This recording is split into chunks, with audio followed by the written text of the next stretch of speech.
êtes sur InfoLive TV, les informations vous sont présentées par Benny Sambert. Javier Solana, le haut représentant européen de la politique extérieure, a déclaré lors de sa visite à Damas que l'Union européenne soutenait la restitution du plateau du Golan à la Syrie. Fin de citation. Le chef de la diplomatie européenne a entamé mercredi matin ses entretiens avec les dirigeants syriens au début d'une visite interprétée à Damas, qui est boycottée depuis des mois par la communauté internationale, comme une reconnaissance de son rôle essentiel au Proche-Orient. Le Liban a annoncé que 4 Syriens ayant agi pour le compte de Damas auraient été interpellés. Ces individus accusés d'avoir perpétré le double attentat contre des autobus dans la banlieue chrétienne de Beyrouth il y a quelques semaines sont membres de l'organisation palestinienne Fatah al-Islam, laquelle prévoyait de s'attaquer aux forces onusiennes présentes au Liban.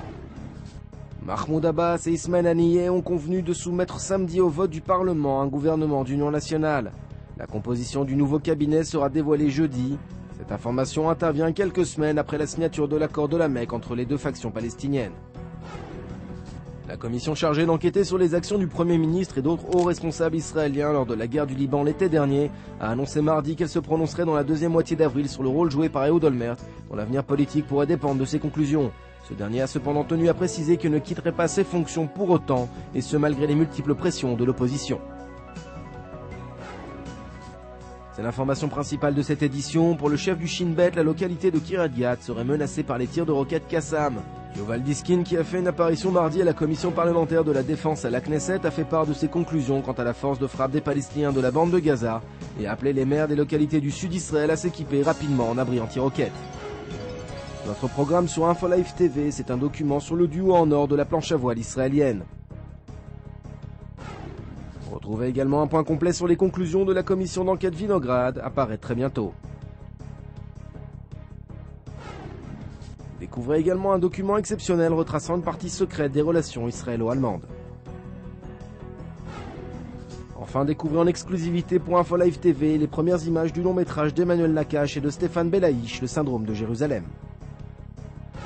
Retrouvez très bientôt sur InfoLive TV en exclusivité un entretien avec Faisal, marocain musulman arrivé en Israël il y a 10 ans pour étudier les nouvelles technologies dans le cadre des accords de paix d'Oslo. Son histoire extraordinaire vient d'être éditée en France avec une préface de Shimon Peres. Un reportage à ne pas manquer. It's so windy and rainy in Jerusalem that my umbrella even broke while crossing the street. Either that or it's a really cheap umbrella. Anyway, let's hope for snow tomorrow.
Aujourd'hui, le monde entier parle d'Israël.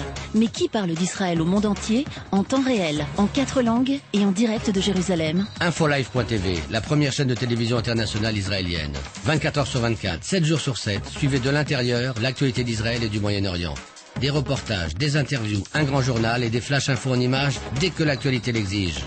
InfoLive.tv, votre regard direct et vrai sur l'actualité d'Israël. Retrouvez InfoLive sur internet www.infolive.tv.